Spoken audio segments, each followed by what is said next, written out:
Today, you'll discover the incredible story of Samuel Morrison, a lonely rancher whose life was forever changed when he found a woman chained by a riverbed.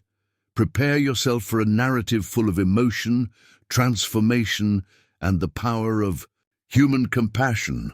Before we begin this amazing story, don't forget to like the video, subscribe to the channel, and tell us in the comments where you're listening to this story from. The autumn wind swept across the vast plains of Nebraska, carrying with it the scent of dried grass and the promise of an early winter.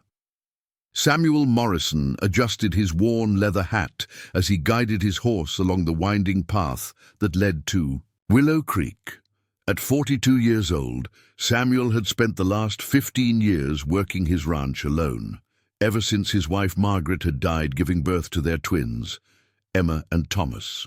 The children, now 14, had grown up knowing only their father's rough hands and the endless silence that filled their modest wooden house. Samuel was a man of few words, weathered by years of solitude and hard work under the unforgiving Nebraska sun. His calloused hands told the story of countless dawns spent mending fences, herding cattle, and trying to fill the roles of both father and mother to his children. The ranch, though modest by the standards of the wealthy landowners back east, provided enough to keep them fed and clothed through the harsh winters. But Samuel often lay awake at night, staring at the ceiling of his bedroom, wondering if he was failing his children in ways he couldn't even comprehend. Emma had her mother's gentle eyes, but had grown quiet and withdrawn, spending most of her time helping with household chores and caring for the animals. Thomas, on the other hand, had inherited his father's stubborn streak and often challenged Samuel's authority. Though the boy's heart was good, both children could barely read beyond the most basic words, as Samuel himself had never received much formal education, and the nearest schoolhouse was more than 20 miles away through dangerous territory. That particular morning in October of 1857, Samuel had ridden out earlier than usual to check on his cattle near Willow Creek. The recent rains had been unusually heavy for the season, swelling the normally gentle stream into a rushing torrent that had already claimed two of his neighbor's calves the week before. He wanted to ensure none of his livestock had wandered too close to the dangerous currents, as losing even a single head of cattle could mean the difference between a comfortable winter and a hungry one. As he approached the bend where the creek curved around a cluster of ancient oak trees, their leaves now golden and red with autumn's touch, something unusual caught his eye. At first, he thought it might be debris washed down by the floodwaters, perhaps a broken wagon wheel or a piece of lumber from someone's damaged barn. But as he drew closer, his heart nearly stopped beating in his chest.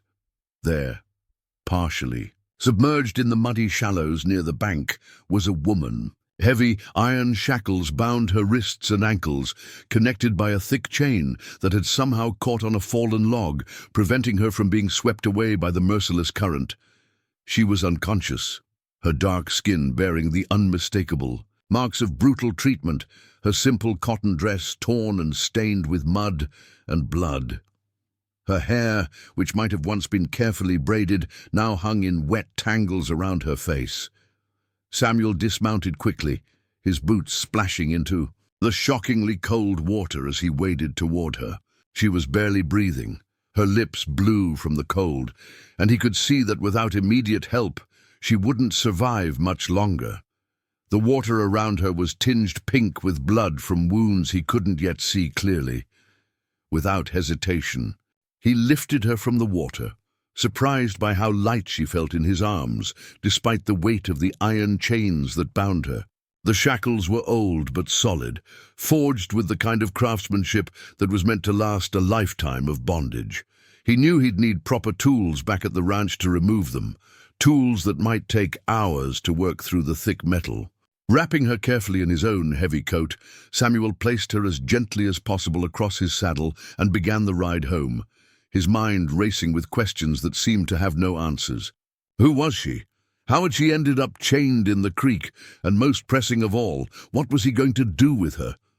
In 1857 Nebraska, helping a runaway slave could mean serious legal trouble, especially with the Fugitive Slave Act still in full effect. Federal marshals had been known to search farms and ranches throughout the territory, and anyone caught harboring escaped slaves faced heavy fines, imprisonment, or worse. But Samuel Morrison had never been a man to turn his back on someone in need, regardless of the consequences.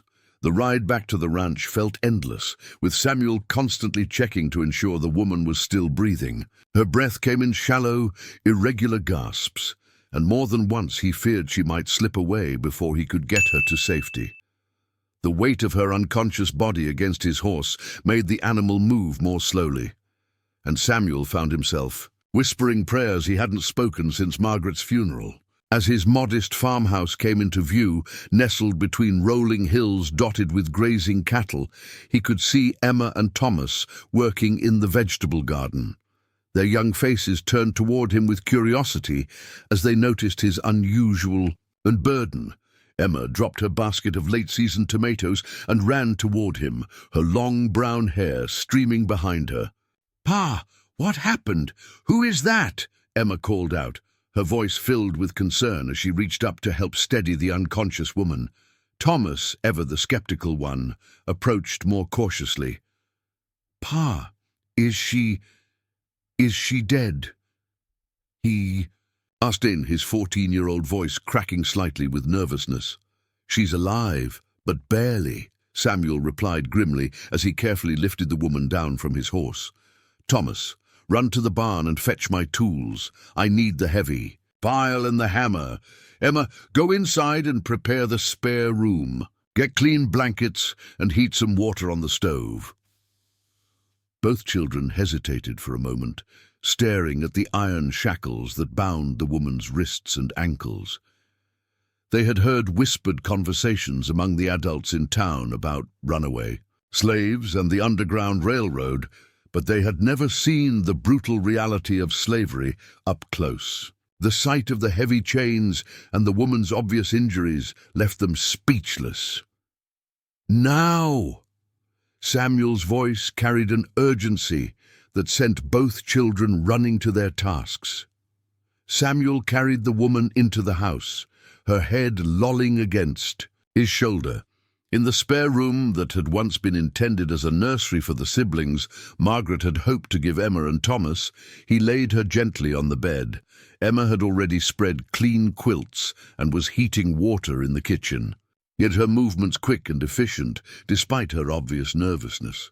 Working carefully with his tools, Samuel began the painstaking process of removing the shackles. The iron was thick and well made, designed to be permanent restraints.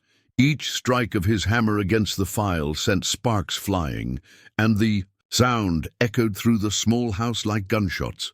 Thomas stood in the doorway, watching with wide eyes as his father worked to free the mysterious woman.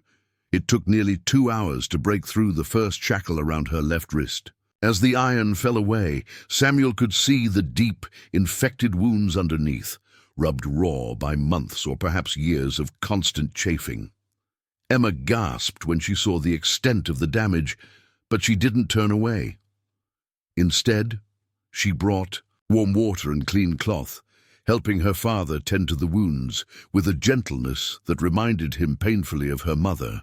As Samuel worked on the remaining shackles, the woman began to stir. Her eyes fluttered open, revealing intelligent brown eyes that immediately filled with terror when she saw the white faces surrounding her. She tried to pull away, but her weakened state and the remaining chains made movement impossible. "Easy now," Samuel said softly, his voice as gentle as he could make it. "You're safe here. We're trying to help you." The woman's eyes darted around the room, taking in the simple furnishings, the concerned faces of the children, and Samuel's blood-stained hands as he continued working on her bonds. She opened her mouth as if to speak, but only a hoarse whisper emerged. "Water," she managed to say, her voice barely audible. Emma immediately brought a cup of cool water, helping the woman drink slowly. As the liquid touched her lips, Some of the fear in her eyes began to fade, replaced by cautious hope. "What's your name?" Samuel asked gently as he finally broke through the last ankle shackle. The woman looked at him for a long moment, as if weighing whether she could trust him with the truth. Finally, she spoke, her voice stronger now, but still trembling with exhaustion. "My name is Celeste," she said, "and I've been running for 3 months." Over the next several hours, as Celeste's strength slowly returned with food and rest, her story began to unfold. She had been born into slavery on a cotton plantation in Mississippi, the property of a man named Jeremiah Blackwood, who was known throughout the region for his particular cruelty toward his human property. Celeste's mother had been the plantation's seamstress, and her father, she believed, had been a traveling preacher who had visited the plantation when she was conceived, though she had never known him. What made Celeste different from the other slaves on the Blackwood plantation was her extraordinary intelligence and her ability to read and write. Her mother had secretly taught her these forbidden skills, using a worn Bible that had belonged to Celeste's grandmother, a woman who had somehow learned to read before being sold into slavery. In the antebellum South, teaching slaves to read was not only illegal but considered dangerous by slaveholders who feared that literacy would lead to rebellion and escape. "Master Blackwood discovered my abilities when I was 20, Celeste explained to Samuel and his children as they sat around the kitchen table that evening. Her voice was steady now, though her hands still trembled slightly when she lifted her cup of coffee. He had been struggling with his account books, and his overseer suggested that I might be able to help. At first, he was pleased to have a slave who could manage his correspondence and keep his records straight. Emma and Thomas listened with rapt attention, their eyes wide with amazement. They had never met anyone, white or black, who could read and write as fluently as Celeste demonstrated when she examined one of Samuel's old newspapers. Her penmanship was elegant and precise, far superior to Samuel's own rough scrawl. "But then," Celeste continued, her expression darkening, "Master Blackwood began to fear what I might do with my knowledge. He worried that I would forge passes for other slaves or write letters to abolitionists in the North. His paranoia grew worse after Nat Turner's rebellion, even though that had happened years before I was born. He became convinced that educated slaves were a threat to the natural order." Samuel leaned forward, his weathered face creased with concern. "What happened then?" "He decided to sell me to a slave trader who specialized in what they called problem slaves," Celeste said, her voice barely above a whisper. "Slaves who were too intelligent, too rebellious, or too dangerous to keep on regular plantations. This trader, a man named Silas Crenshaw, had a reputation for breaking difficult slaves through methods that were considered extreme even by the standards of the time." The room fell silent, except for the crackling of the fire in the hearth. Emma reached across the table and gently touched Celeste's hand, a gesture of comfort that seemed to give the woman strength to continue. "Crenshaw kept his slaves in a compound near Natchez, Mississippi. It was a place where slaveholders from across the South sent their most troublesome property to be corrected. The conditions there were beyond anything I had experienced, even under Master Blackwood's cruelty. We were chained constantly, fed barely enough to survive, and subjected to punishments designed to break our spirits completely." Thomas, who had been unusually quiet throughout the conversation, finally spoke up. "How did you escape?" Celeste's eyes took on a distant look, as if she were seeing events that had happened months ago. "There was a terrible storm in July, the kind of storm that comes up from the Gulf and tears everything apart in its path.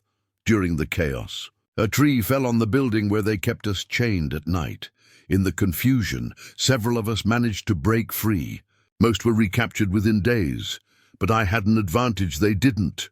"You're reading," Emma said softly, understanding beginning to dawn in her young eyes. "Exactly," Celeste nodded.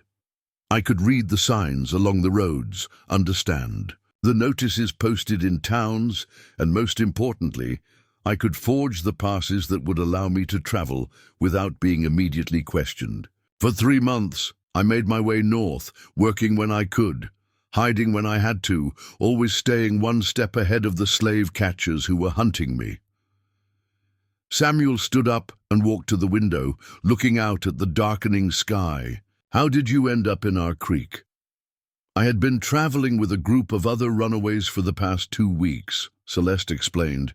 We had heard that there were people in Nebraska Territory who would help slaves reach freedom in Canada.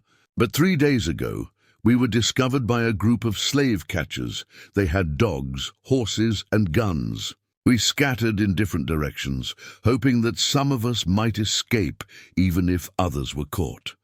Her voice broke slightly as she continued.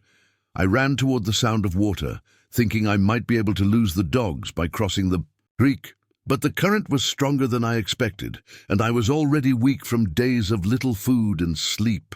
The chains dragged me down, and I thought I was going to drown. The last thing I remembered was my head hitting something hard, and then I woke up here.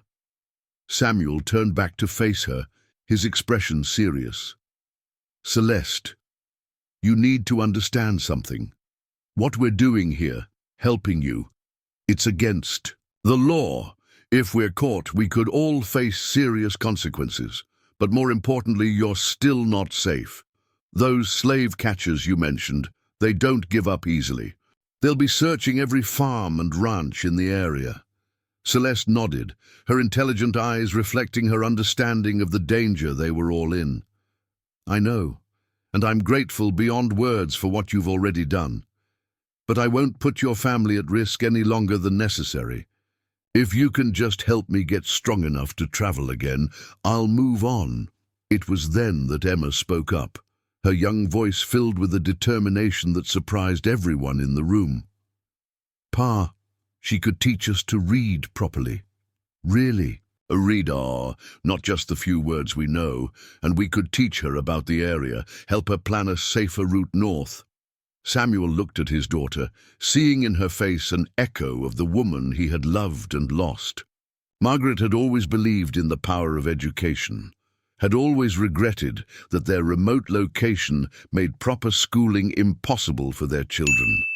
Now, here was an opportunity that seemed almost providential, despite the enormous risks it entailed. It would only be for a few days, Thomas added, surprising everyone with his support for his sister's suggestion. Or just until she's strong enough to travel safely. Samuel looked around the table at the 3 faces, watching him expectantly. He thought about the law, about the dangers, about the life he had built for himself and his children in this remote corner of Nebraska Territory.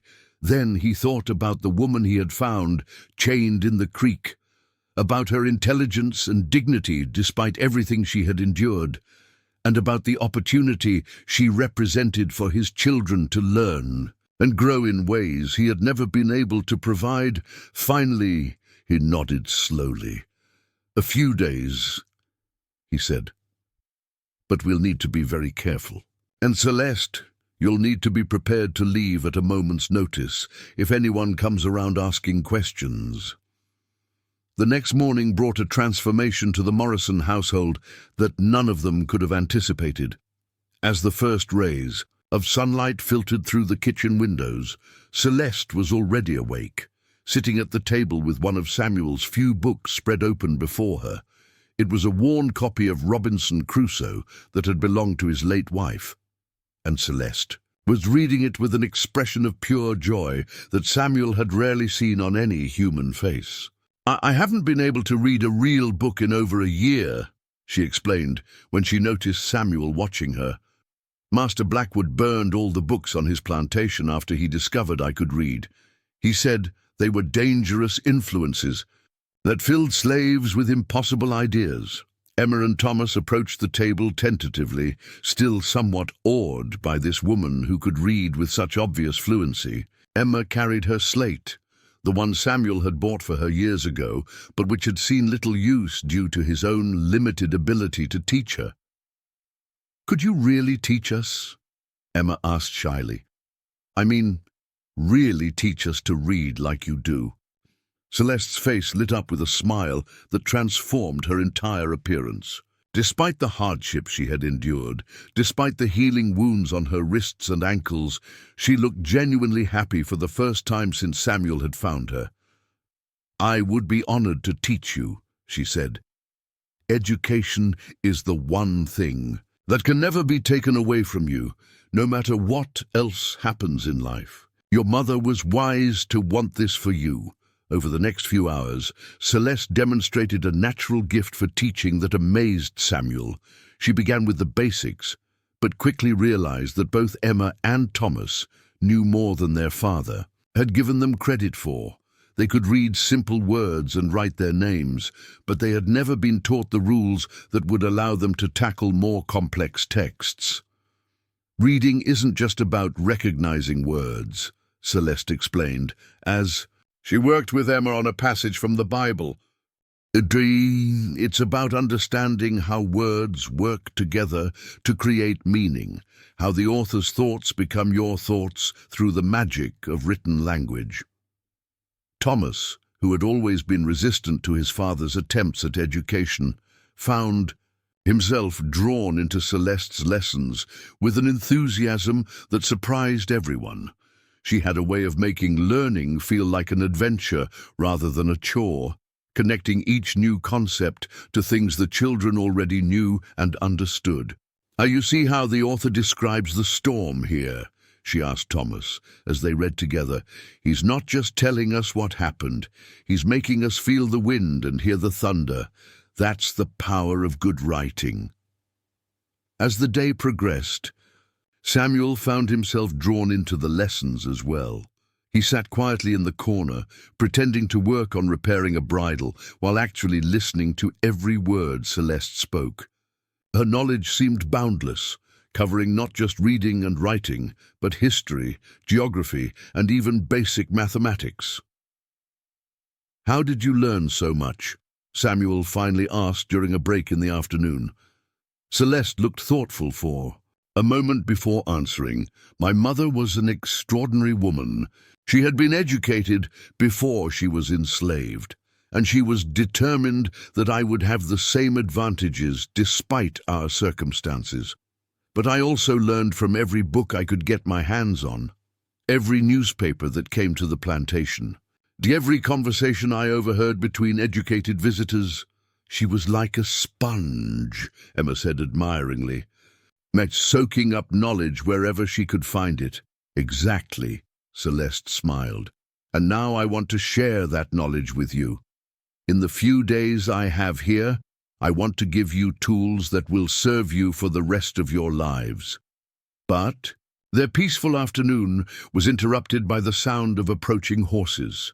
Samuel immediately tensed, moving to the window to peer through the curtains. 3 men on horseback were riding up the path to his house, and even from a distance, he could see that they were armed and had the hard look of men accustomed to violence. "Celeste, you need to hide," Samuel said urgently. "Emma, Thomas, act natural. Remember, we haven't seen anyone unusual around here." Celeste quickly gathered the books and papers they had been using for the lessons, but there was nowhere in the small house that would provide adequate concealment if the men decided to search thoroughly. Samuel's mind raced as he tried to think of a solution. "The root cellar," Emma whispered, "behind the house, under the wooden boards. It's small, but she could fit." Samuel nodded, and they quickly helped Celeste to the concealed entrance, to the underground storage space where they kept vegetables through the winter. It was cramped and dark, but it would have to do. As Celeste disappeared into the hiding place, Samuel arranged the wooden boards to look undisturbed. The knock on the door came just as Samuel was settling into his chair, trying to look like a man who had been peacefully spending the afternoon with his children. He opened the door to find 3 rough-looking men. their clothes dusty from hard riding and their faces grim with purpose. "Afternoon," said the leader, a tall man with a scraggly beard and cold grey eyes. "Name's Jake Morrison, and these are my associates, Bill Henderson and Tom Crawford. We're working with federal marshals, tracking down some runaway slaves who escaped from a transport near here a few days ago." Samuel's heart pounded, but he kept his expression neutral. "Haven't seen anyone like that around here. This is pretty isolated country." "Mind if we take a look around?" Morrison asked he, though his tone made it clear that this wasn't really a request. "We've got reason to believe at least one of them might have made it this far north." "Of course," Samuel replied, stepping aside to let them enter. "Though I'm not sure what you expect to find. It's just me and my 2 children here."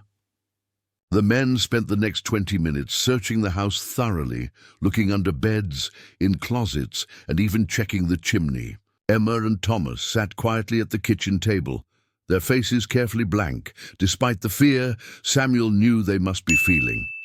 "You folks seem mighty calm for people whose house is being searched," Henderson observed suspiciously. "We've got nothing to hide," Samuel replied evenly, "and we understand you're just doing your job." Finally, the men seemed satisfied that there was no one hiding inside the house. But as they prepared to leave, Morrison turned back to Samuel with a calculating look. "You know, there's a substantial reward for information leading to the capture of these runaways. $500 for the woman we're particularly interested in. She's considered especially dangerous because she can read and write, could forge papers, cause all kinds of trouble." Samuel nodded non-committally. "I'll keep that in mind." After the men rode away, Samuel waited a full hour before helping Celeste out of her hiding place. She was shaking, not from cold, but from the terror of nearly being recaptured. "They'll be back," she said quietly. "Men like that don't give up easily, especially not with that kind of reward money at stake." Samuel looked at his children, seeing the fear and determination warring in their young faces. In just one day, Celeste had opened up new worlds for them, had shown them possibilities they had never imagined. The thought of losing that, of watching her be dragged back into slavery, was unbearable. "Then we'll have to make sure you're ready to move on soon," he said finally. "But tonight, we continue the lessons. They may take away your freedom, but they'll never take away what you've learned or what you've taught us." As the seasons turned and 1858 arrived, the Morrison ranch had become something entirely different from what it once was. The small wooden house that had once echoed with silence now rang with laughter, discussions, and the sound of learning. Sarah had not only taught the children to read and write fluently, but she had also introduced them to mathematics, history, and even basic Latin phrases she had learned during her years of secret study. Emma had blossomed into a confident young woman who could now help her father with the ranch's bookkeeping, while Thomas had discovered a passion for learning that surprised everyone, including himself. The boy who had once been rebellious and angry now spent hours reading by candlelight, asking Sarah endless questions about the world beyond their small corner of Nebraska. Samuel found himself changed as well. Under Sarah's patient guidance, he had learned to read beyond the basic level he had possessed, and more importantly, he had learned to see the world through different eyes. The woman who had arrived as a broken, chained victim had become the heart of their family, bringing wisdom, compassion, and a strength that inspired them all. One evening in late spring, as they sat around the dinner table sharing stories and discussing the day's lessons, Samuel looked around at his family and realized that sometimes the greatest gifts come from the most unexpected places. Sarah had taught them all that true freedom wasn't just about broken chains, but about the liberation that comes from knowledge, love, and the courage to see beyond the prejudices of their time. The lonely rancher, who had once struggled to raise his children alone, had found not just a teacher for them, but a partner in life who had transformed their house into a true home. And Sarah, who had once been considered property, had proven that wisdom and dignity could never truly be chained, no matter how heavy the iron that tried to bind them.